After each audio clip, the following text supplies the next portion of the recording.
আসসালামু আলাইকুম, কেমন আছেন আপনারা সবাই? আশা করি সবাই ভালো আছেন, যে যেখানে আছেন সুস্থ আছেন। সাথে সালাম দাও। আসসালামু আলাইকুম। খালা হলো ভাত চুলায় দিছে, এটাকে বলা হয় এদিকের ভাষায় ভাত আকায় দিছি। হ্যাঁ, আকায় দিছি। যেটা বলতেছিলাম, আপনাদের কাছে কিছু কথা শেয়ার করতে চাই। সেটা হলো, আমার মা আজকে প্রায় কতদিন হলো, সাথে 1 মাস হয়েই আসলো না, 1 মাস হয়ে আসছে নানি বাড়িতে গেছে। 1 মাস প্রায় হয়ে আসছে, 20-25 দিন হয়েছে। আপনারা দেখছেন আমার মা নানি বাড়ি গেছে। তো নানি বাড়িতে যাওয়ার কারণ আছে, আপনাদের সাথে হয়তো বা শেয়ার করা হয়নি হয়তো ওইভাবে করে। আমি আসলে আগে খুব আপনাদের সাথে পারিবারিক বিষয়গুলো শেয়ার করতাম, সেটা ভালো হোক মন্দ হোক খারাপ হোক যেটাই হোক। আমি এখন কোনো বিষয় শেয়ার করি না, কারণ কি মানে আমি যদি বলি তিল, আপনারা ওটাকে তাল বানাই ফেলেন। হয়তো আমার কথাই এরকম তিল তাল হয়ে যায়। আমি আ করলে আপনারা অনেক বড়, বা এটাকে আ করলে বাস বানায় আনেন। যাক, এই জন্য আমার পারিবারিক আর অনেকে আছে জানতে চান, অনেক কনসেপ্ট থাকে, অনেক ভালোবাসেন আমার পরিবারের সম্বন্ধে, আমাদের সম্বন্ধে। মনে হয় যে তারা এভাবে করে আমাকে নিচ্ছে যে তার কোনো খুব কাছের কেউ, মানে খুব আত্মার কেউ আমি এভাবে করে, সেজন্য জানতে চান। কিন্তু এদের কারণে আমি আমার ভালোবাসার মানুষগুলোর সাথেও আমি আমার দুঃখ সুখকে এখন আর শেয়ার করতে আমি অপছন্দ করি। কারণ দেখা যেতেছে কি, আমি আপনাদেরকে ভালোবাসে একটা কথা বলি, পরিবার মনে করি, সত্যি কথা যেটা। একটা সময় কিন্তু আপনাদের সাথে কথা না বললে আমার আপনার ঘুমও হইতো না। যে আমার মনে হইতো যে আমার ভিউয়ার্সদের সাথে আমি কথা বলবো, 2-4টা কমেন্ট করবো, একটু ভালো উত্তর দিব, এই করবো। খুবই একটা মানে ভিতরে অন্যরকম বাচ্চার স্বরূপ একটা মন ছিল। আস্তে আস্তে যেটা তো বলেনি যে মইরা যায় মানুষের, ভালো মনও খারাপ হয়ে যায় ওরকম। যাই হোক, অনেক কথা বলে ফেললাম, এটা মনের আক্ষেপে এবং কষ্টে বলে ফেললাম। তো আমার নানি হইলো অসুস্থ, খুবই এখান থেকে গেল, সে সুস্থ মানুষ গেল, হাইটা চলে। আমার নানি মানে ওর দাদি। আর আমার নানির প্রিয় সে নাতি নাতকু থাকে না, নাতি মেয়ের ঘরে হোক আর ছেলের ঘরে হোক, যে কোনো একজন থাকে না, ছেলের ঘরে, এ খুব পছন্দের। আর এও খুব ভালোবাসে তার দাদিকে। মানে যে আমার নানু হইলো আপনার স্ট্রোক করছে, এখান থেকে ঘুরে ফিরে যায়, ওইখানে যায় একদিন সন্ধ্যার সময়, না সন্ধ্যার সময় কিভাবে আমি জানি না, বিস্তারিত হয়তো শুনছে। বলতো হ্যাঁ, খালি যে কইলো যে স্ট্রোক করছে, আচ্ছা, কিভাবে এই করছে সেটাও জানি। মানে হঠাৎ করে যে কেমনে যেন আমরাই ফোন দিলাম না, মামাই যেন ফোন দিছে। যাই হোক, আমি কি ফোন দিছি, আব্বারে টাকা দেওয়ার কথা। হ্যাঁ, পরে সে মা বললো যে তোমার দাদি এরকম এরকম করছে। বললাম যে তা তো বলো নাই কে। তারপরে সে ফোন দিয়ে হয়তো মনে করেন আমার নানুর হইলো হঠাৎ করে সন্ধ্যার সময় না কিভাবে এই পইড়া গেছে নাকি, আর পড়তে পইড়া যেই মনে করেন ওদিনটা ভালোই ছিল, তারপরে ব্যথায় এমনি করে ছোটখাটো ভাবে একটা স্ট্রোকও করছে। সেই করার পর থেকে এখন কিন্তু একটা সাইড গেছে আমার নানি। আপনার মেন যেটা, সেটা হচ্ছে সে ঘরে পড়া, সে ডাইপার ব্যবহার করে, এখন একটু মেসেজ করতেছে। মা গেছে এই জন্য মনে করছে যে মনে হয় আর মারে খুঁজে পাবে না। আমার মা খুব মনে কষ্ট নিয়ে গেছে। আমার আব্বা গেছিল, আব্বা চলে আসছে, বড় ভাইও গেছিল দেখতে। তো এখন আমি আপনাদের কাছে পুরো খুলে বলি, দেখেন আমার যে সিচুয়েশন, এই সিচুয়েশনে আমি আর যাইতে পারতেছি না, কিন্তু আমার মা বলতেছে আসো একটু চোখে দেখা যাও। তো দেখেন, আমার ছেলের পরীক্ষা 20 তারিখে। তো 20 তারিখে পরীক্ষা, এদিকে আবার মনে করেন আর মা বলতেছে 20 তারিখে আসো। আমার একটা খালা আছে, আমার মা বোনরা 2 বোন। তো তার বোনের বিয়েও পাশেই হয়েছে। যে আমার দাদির, আমার নানির আর এই দিকটা দিয়ে আবার একটু ভালো ভাগ্যটা, যে মেয়ে একটা কাছে আছে, যে ছেলেরা আছে 4টা ছিল। আমার নানির টোটালি ভাগ্যই ভালো, আমি দেখি কিসমত অনেক ভালো। সেটা হলো যেদিন সে অসুস্থ হয়ে গেল না, 4টা ছেলের বুক আছে, 2টা মেয়ে আছে।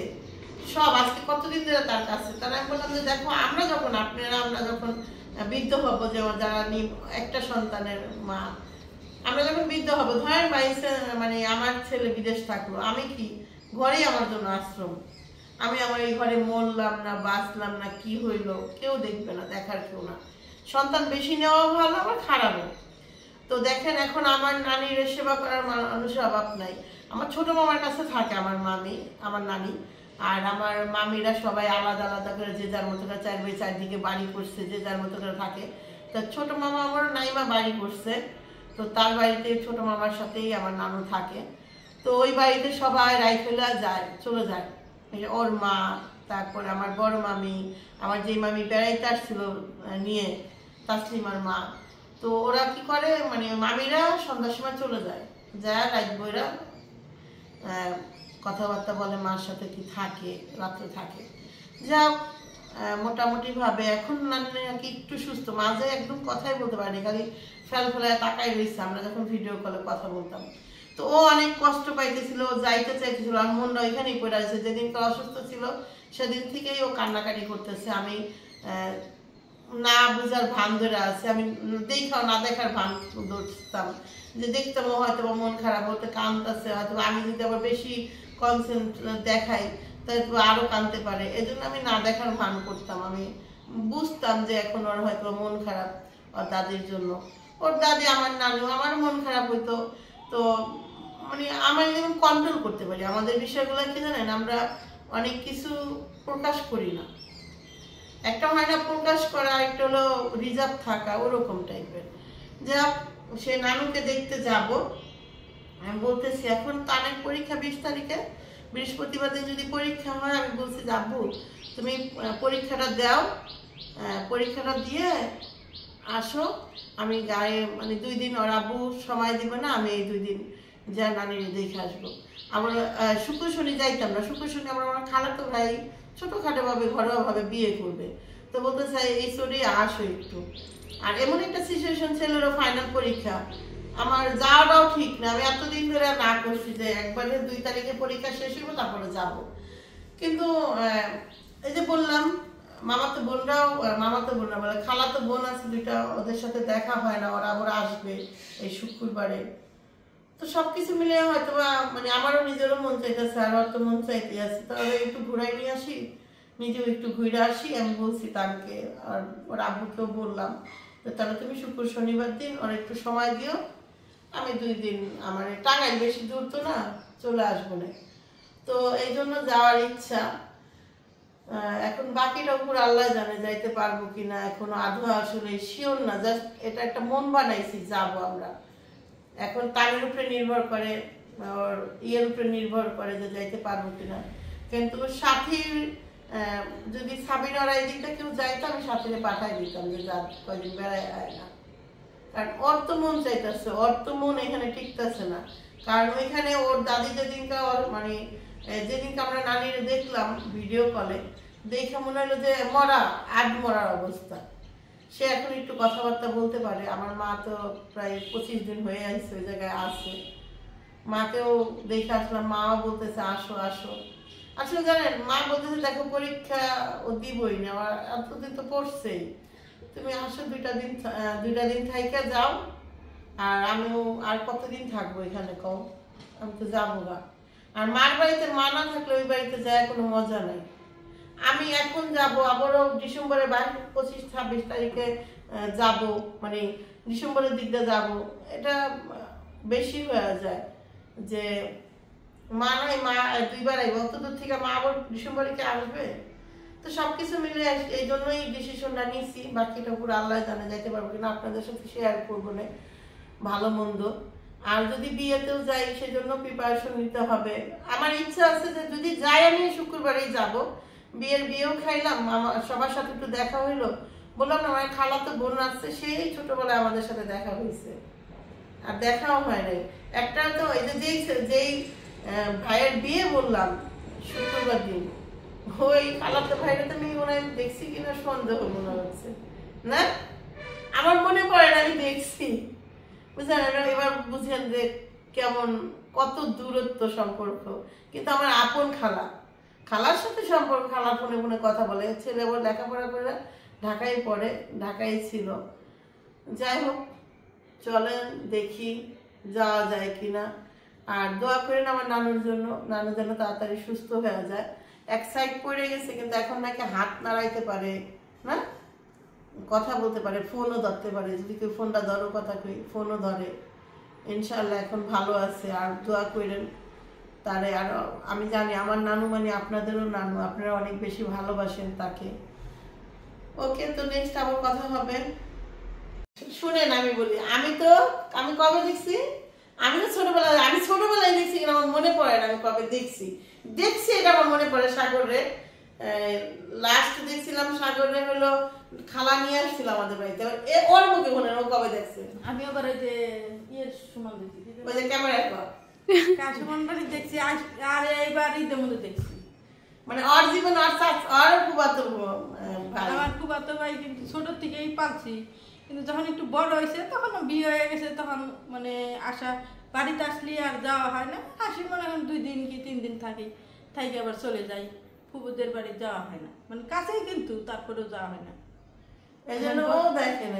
আমিও দেখি এই যে ভাইয়ের বিয়ের কথা বলছি, যে ভাইয়ের বিয়ে আল্লাহ বুঝেন, ভাইরেই দেখি নাই, কি বিয়ে খামু। যাই হোক, এই হলো ঘটনা। সত্যি কথা বলতে কি আমি বলি, দেখেন যাওয়াটা ছেলের পরীক্ষা, ছেলের আল্লাহ যা রেজাল্ট করা তাই তো করবে। ছেলেকে আগে ছেলেরে বুঝাইছে আব্বু যাবো কিনা। ছেলে বললো যে হ্যাঁ যাও, সমস্যা নাই, তুমি থাকতে যেভাবে করি আমি ওইভাবে করবো।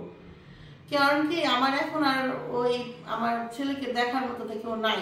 সত্যি কথা, আমার শাশুড়ি নাই মানে আমার পুরো বাড়ি অন্ধকার। আর আজকে যদি আমার শাশুড়ি থাকতো, আমি একবারও চিন্তা করতাম না ওর পরীক্ষা না কি, আমার ঘুরার আমি ঘুরে আসতাম। কারণ এখন আমার এগুলো চিন্তা করতে হয়, 1 মাস আগে থেকে প্রিপারেশন নিতে হয়, ভাবতে হয় আসলে আমি যাইতে পারবো কিনা। কারণ ফাইনাল পরীক্ষা ছেলের, এটা যতই যাকে ভিতরে ভিতরে কষ্ট লাগবে। যে আমি সন্ধ্যার সময় হয় কি, সারাদিনই যেমন তেমন সন্ধ্যার সময় একটু খাইতে চায়, আর ওই খাবারটা দিলেও পড়তে বসে। ওই সময় যদি আমি খাবারটা না দিতে পারি, তখন ও করবো যে ওই ব্যবস্থা আমি করছি। আমি ওর আব্বুরে বলছি যে তুমি সন্ধ্যার সময় একটু সময় দিবা, তাইলেই হবে। ওর আব্বু রাজি হয়েছে, বাকিটা এখন দেখা যাক। যাই, দেখেন ও যদি এত কাছে থাকে না দেখেন, আমার বাড়িতে কত দূর, এলা বুঝেন। তো এই জন্য সবার সাথে দেখা হোক, নিজের কাছের মানুষদের সাথে দেখা হওয়া কিন্তু ভালো। আর এই সুযোগ দেখা সাক্ষাৎ করি। আমার যার ছোট বোন, বড় বোনে যে ইতি অকমান আজ মেলা আজকাল কত বছর, 30 বছর ধরে দেখি না। ছোট বোন না, আমরা ইতিরে আমারও মনে পড়ে কি জানেন, আমি ইতিরে দেখছি কতটুকু, ইতির চুলগুলা খুব সুন্দর ছিল, এতটুকু আমার মনে আছে যে ইতির চুলগুলা সিল্কে ছিল, এতটুকু দেখছি হয়তো বা। কবে দেখছি আমারও মনে নেই, আমিও 30 বছর হয়েছে হয়তো দেখি না। আমার বিয়ে হয়ে গেছে, তাও মনে হলো যে সত্যি 30 বছর পরে। বুঝেন না, আমার একটা মামা 30 বছর 32 বছর পরে আমার বাড়িতে গেছে। তাহলে আমাদের কতটা দূরত্ব। তো এই বিয়ে দেখে আমরা আসবে, তো মা বলতেছে দেখো আসো, এই সুযোগে সবার সাথে দেখা হবে। আমার বিয়েও হয়েছে সেই নোয়াখালী না, তারও মেলা দূরে, এই জন্য আসে না ওই মেয়ে। যাই হোক, দেখা যাক কাদের সাথে দেখা হয়। অনেক বছর হয়েছে, অনেকের সাথে দেখা হয় না, দেখা হবে কিনা তাও আদৌ জানি না। কারণ একটা ছেলে মেয়ে হয়েছে তাও দেখি। শুনেন, আমি যদি একটা জায়গায় যাইতে চাই, আর যদি ধরেন আমারও তো বাধাগ্রস্ত মানুষ আছে, যদি কেউ বাধাগ্রস্ত করে তাহলে যাতে নাও যাওয়া হইতে পারে। আর যদি বাধাগ্রস্ত না করে, যদি আমার বুঝে যে যাও ভিড়া হোগা, তাহলে নাও হইতে পারে।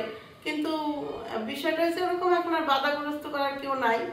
আর মা থাকলে তো আরো ভালো হইতো। আমার বললাম না, তাহলে মা বলতো যাও সমস্যা নেই, তোমার বললাম তুমি থাকলেও যা করবো, না থাকলে তাই করবো। এরকম মা থাকলে আমি এই টেনশনটা করতাম না, এই সমস্যা। এখন 2 দিনের লিগে যাবো, আল্লাহ ভরসা, দোয়া রাখবেন। ছেলেরও সামনে পরীক্ষা, আমার ছেলেটার জন্য দোয়া করবো। ছেলেটা একদমই ভোলা, জিজ্ঞাসা কি করে আমার ছেলেটা, খুবই ভোলা। আজকালকার ছেলেদের মতো অত কিছু বুঝেও না। সে আমার সাথে পাড়াপাড়ি, ধরাধরি, মারামারি, মানে একটা হয় না ওই যে বলে না যে অনেক কিছু বুঝে, এমনি সব বুঝে, কিন্তু সে বাইরের মানুষের সাথে তত মিশে না। এই জন্য তার কোনো একটা বন্ধু নাই, তার কোনো একটা খেলার সাথী নাই, ওই এরকম। এই জন্য অনেক কিছু কম বুঝে, এই জন্য ভয়ও লাগে যে কোন সময় কার পাল্লায় পড়া যায়। কারা যারা আমি কম বুঝে তারা একবার বন্ধু বান্ধব পাইলে ঘোরা শুরু করে দেয়। এটা সবসময় মনে রাখবেন যে যারা আমি কয় না বাধা গরু একবার ছুটে গেলে কার কোনখানে কি করবো দিশা পায় না, এরকম। আমি এই জন্য ভয় পাই। যাক, দোয়া রাখেন আমার ছেলের জন্য, আমাদের জন্য দোয়া রাখেন। যখন পিপিলে যখন পাপ করে তখন কি করে মরার জন্য লাফাই। না, এটাই বলতেছি, যদি ধরেন একটা কারোর পাল্লায় পড়া যায়, এটা কিন্তু আমাদের জন্য ক্ষতি। যাক, ছেলের পরীক্ষা সামনে, দাও রান্ধো, খালা আজকে তরকারি রান্ধবো, মন মতো রান্ধো। খালা বেশি মশলা দিও না, হ্যাঁ, হলুদটা একটু কম দিও।